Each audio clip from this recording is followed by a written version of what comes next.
अस्सलाम वालेकुम स्टूडेंट्स। हम जो है एक्सरसाइज 5.1 का जो है क्वेश्चन नंबर 1 का थर्ड पार्ट कर रहे हैं, जिसको हमने क्या करना है, सॉल्व करना है और रिप्रेजेंट करना है रियल लाइन पे। सबसे पहले बेटा हम इसको सॉल्व करने के लिए क्या मेथड यूज़ करेंगे कि मैंने आपको पिछले पार्ट में भी बताया था कि जब आपके पास फ्रैक्शनल फॉर्म आएगी तो सबसे पहले आपने फ्रैक्शन को सॉल्व करना है। जो भी आपके पास नीचे नंबर्स हैं उनका आपने एलसीएम लेना है। 2, 4 और 12 का अगर हम एलसीएम लेते हैं तो ये 2 के टेबल पे चला जाएगा। 2 1 जार 2 2 जार 2 6 जार, फिर हम 2 की टेबल पे लेके जाएंगे 1 एज इट इज़। 2 1 जार 2, 2 3 जार 6 और फिर ये क्या चला जाएगा 3 के टेबल पे 3 1 जार 3। तो एक्स कैल्शियम का क्या आंसर आया, हम इनको मल्टीप्लाई करते हैं। 2 2 जार 4 और 4 3 जार क्या आ गया बेटे 12। अब हमारे पास जो है वो एलसीएम 12 आया है, तो हमने क्या करना है, अपने एलसीएम वाले आंसर्स को पूरी इक्वेशन के साथ मल्टीप्लाई कर देना है।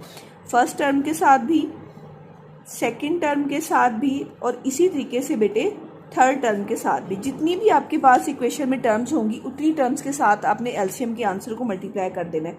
फिर जो आपके पास टेबल पे कट डाउन होता है उसे कट डाउन कर दें। 2 6 जार 12, 4 3 जार 12 और 12 1 जार 12। अब आपके पास क्या रह गया, अब आपके पास रह गया 6 को एक्स के साथ मल्टीप्लाई करेंगे तो 6x आ जाएगा।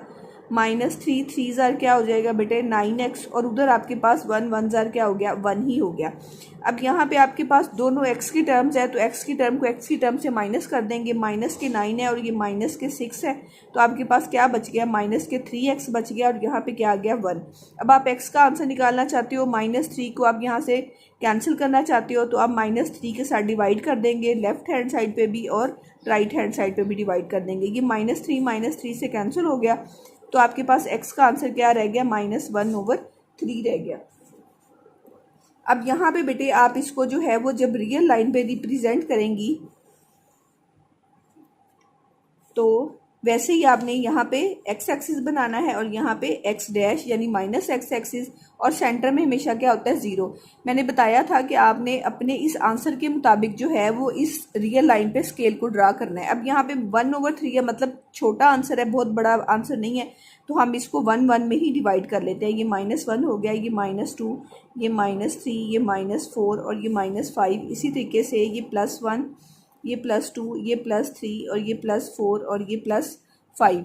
अब हम इसको क्या करते हैं, -1/3 को रिप्रेजेंट करते हैं। -1/3 का बेटे मतलब क्या है, आप इसको कहाँ पे देखेंगी, -1/3 का मतलब है आप 1 को 3 पे क्या कर दे, डिवाइड कर दे।